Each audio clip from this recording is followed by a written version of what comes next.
Mjinga wewe Akuro. Mimi nakwambia wewe ni mjinga mheshimiwa. Kama huko Kapsagas njia bado iko na shimo na shule ziko karibu kufunguka, wewe ni mjinga. Mheshimiwa nakwambia kama watu wa Kapsagas bado wana stima, wewe ni mjinga. Kono bado hujawatengenezea dispensary, wewe ni mjinga. Tukiongelea Kipkolony, njia bado ni mbaya, hawana stima, hawana maji. Mheshimiwa wewe ni mjinga kabisa.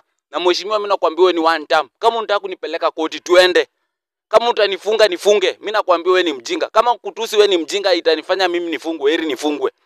Heri nikuambie ukweli mheshimiwa. Hii maneno ya kulambana matako, kupaka wanaume matako mafuta, mimi sitaki, hiyo ni ujinga sana. Hii ni madharau gani mheshimiwa unatufanyia?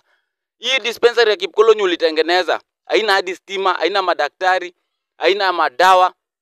Kondoo ni kufanya meetings nafanyia hapo meetings na lala hapo. Kwani ulitengenezea kondoo? Bwana sisi tutaki ujinga bwana mheshimiwa. Enda huko baneka watu.